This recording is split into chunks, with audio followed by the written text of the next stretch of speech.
podcastc2català.cat, episodi 3, el podcast que t'ajuda a provar el C2 i a parlar el català correcte.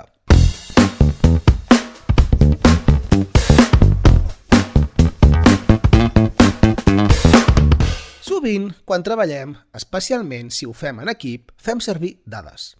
I clar, aquestes dades, quan comencen a ser nombroses, les hem d'agrupar en algun lloc, ja sigui perquè no es perdin, per comparar-les o per conjugar-les entre elles. I nosaltres, els examinadors, no en som cap excepció.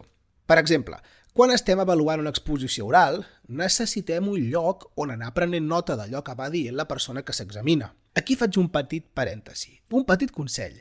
Si us heu de presentar un examen oral i veieu que els examinadors prenen notes frenèticament, no us espanteu, ni us poseu nerviosos. És normal, també apuntem coses bones.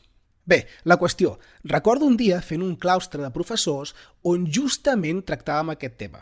Em refereixo al de les dades, no al de posar-nos nerviosos. Aquell dia, un deia: jo tinc una graella amb totes les dades mentre fem observació entre iguals.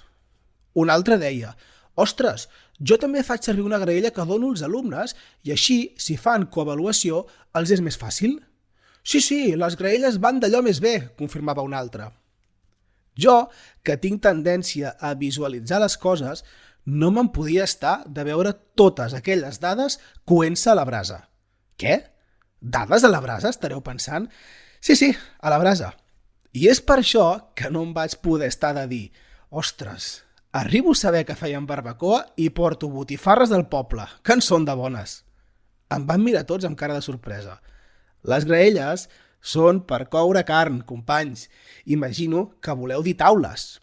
No taules on posar la carn, Taules on posar les dades. Des d'aleshores, la graella només la fem servir alguns caps de setmana, quan estem amb els amics i hem de cuinar. Bé, si en vols saber més, entra a c2català.cat, on hem creat un curs complet i amb molts més exemples i on t'expliquem quins són els errors més freqüents que solen cometre els examinants. Si entres a la pàgina web i consultes l'índex, veuràs que, a més, l'estructura del curs està feta seguint l'esquema que té l'examen, amb l'àrea de l'expressió escrita o l'àrea de l'expressió oral. També hi podràs trobar exercicis concrets que són un calc dels que us podeu trobar el dia de l'examen. Si t'ha agradat, no et perdis cap episodi i subscriu-t'hi. I comparteixeu amb qui creguis que li pot interessar. Fins aviat!